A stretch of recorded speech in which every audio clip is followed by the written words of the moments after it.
Aunty uncle को भी ये बात समझनी चाहिए ना कि इसमें मेरा क्या कसूर है।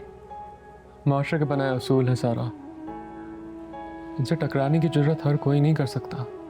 पर आपने तो किए ना, और मैं इस बात की बहुत कदर करती हूँ। और मैं तुम्हारी भी कदर करता हूँ, तुम्हारी इज्जत भी, और तुमसे मोहब्बत भी।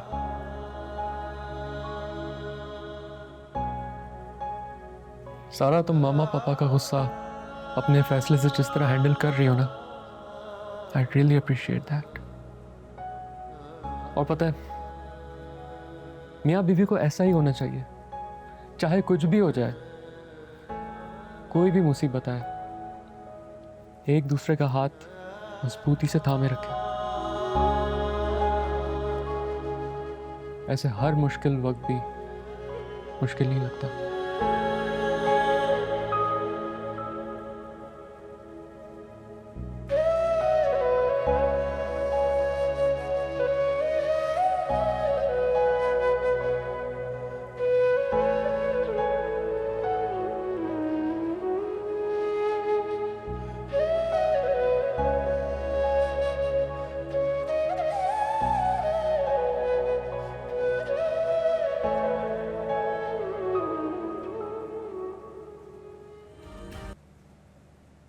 शहीर, चाय। मेरा मूड नहीं है। क्या जरूरत थी तुम्हें खाला को टेंशन देने की? तुम्हें पता है ना अभी उनकी सेहत इतनी अच्छी नहीं है कि मजीद स्ट्रेस बर्दाश्त कर सके। तो क्या करूं मैं? तुम ही बताओ। थक गया हूं मैं, हर रोज नए तरीके से जलील होता हूं। जिसको देखो मेरा गिरबान पकड़ने के पीछे पड़ा हुआ है।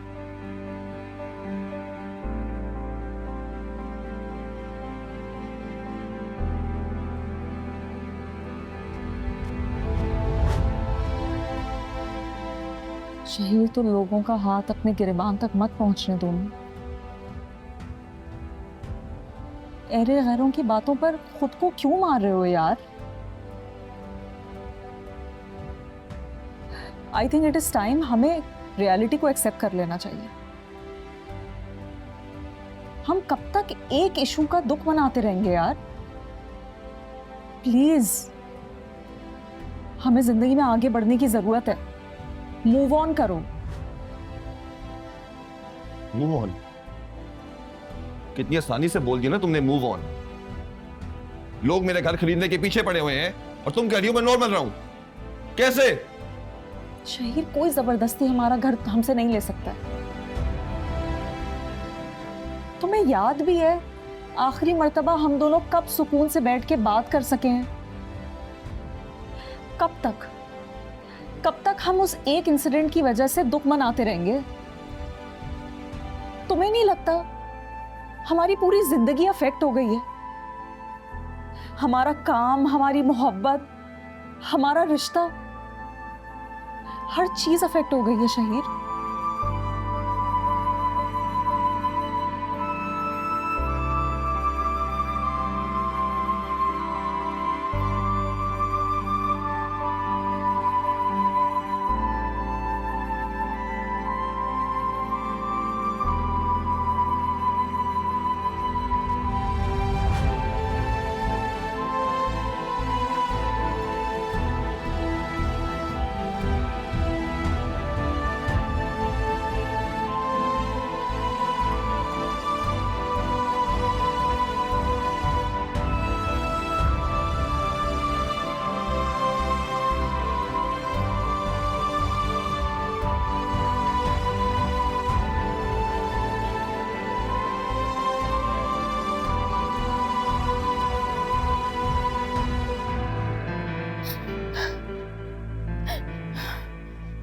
रोशिन बेटा, ये क्या कर रही हो तुम? क्यों अपने और बासत के रिश्ते की दुश्मन बनी हुई हो? दुश्मन मैं नहीं, दुश्मन आप और आपका बेटा बने हुए हैं। अब तुम ज्यादती कर रही हो। अफसोस हो रहा है मुझे तुम्हारी सोच पर। मुझे भी अफसोस हो रहा है। मामा, आपको क्यों नजर नहीं आ रहा जो मैं देख के आ रही हूँ? और आप तो मुझसे माँ की तरह मोहब्बत करती है ना, तो फिर क्यों नहीं यहाँ से भेज देती, या फिर आपके लिए भी बासित की तरह मुझसे ज्यादा वो दोनों अहम है? हरगिज नहीं, लेकिन बेटा थोड़ा सा अकल से काम लो। अपनी इसी बदगुमानी की वजह से तुम खुद अपना नुकसान उठा रही हो। बदगुमानी? आप जिसे बदगुमानी कह रही है ना, उस हकीकत को मैं अपनी आंखों से देखकर आ रही हूँ। बासित मुझे धोखा दे सकते हैं, लेकिन मैं धोखे में नहीं रहूंगी। मामा प्लीज, आपको मेरी मदद करनी होगी। किसी भी हाल में उस माँ बेटी को इस घर से निकालना होगा, इस घर के सुकून के लिए, मेरे बासित के रिश्ते के लिए। मामा प्लीज। अच्छा अच्छा ठीक है बेटा, देखते हैं, सोचते हैं। कल का मिलाद हो जाए तो फिर इस मसले का कोई हल ढूंढते हैं। खुद को नॉर्मल करो बेटा और अपने घर को संभालो। मेरा घर, मेरे अलावा किसी को याद भी है कि ये मेरा घर है? तो याद दिलाओ ना, दिलाओ याद, मगर इस तरह से नहीं। इस तरह तो बेटा तुम उसके तैश को आजमा रही हो, भड़का रही हो उसे। चलो उठो, फ्रेश होकर आओ, मैं खाना लगवाती हूँ। कल के मिलाद की तैयारियां भी करनी है, ठीक है? चलो बस, अब रोना नहीं, ठीक? बस सब ठीक हो जाएगा मेरा बच्चा। आ जाओ, मैं इंतजार कर रही हूँ।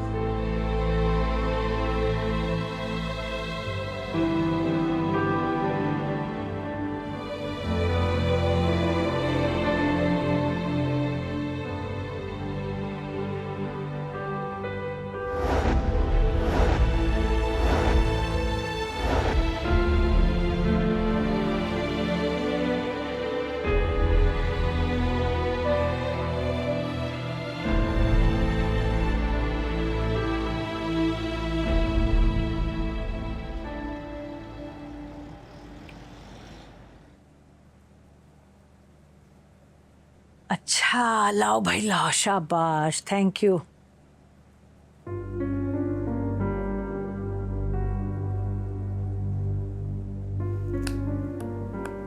वाह माँ, क्या एक्टिंग की आज आपने। मैं तो हैरान रह गई हूँ। अरे हैरान तो मैं भी रह गई, तुमने जो कहा था ना उससे ज्यादा ही कर दिखाया।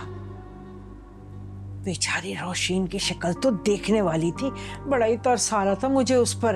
अरे अपने घर में पराई हो गई बेचारी। अम्मा बस कर दो, ये जो लोग दूसरों पे तरस वर्स खाते हैं ना, वो कभी खुद कामयाब नहीं होते। बस अब तो मैं यूं समझूंगी कि मेरी मंजिल 2 कदम दूर है। फिर हम ये कमरों में बैठ के खुश नहीं हुआ करेंगे, बल्कि पूरे घर में जश्न मनाया करेंगे। हाँ, अभी तुम बात का ना सोचो, अभी का सोचो, बस बात को छोड़ दो।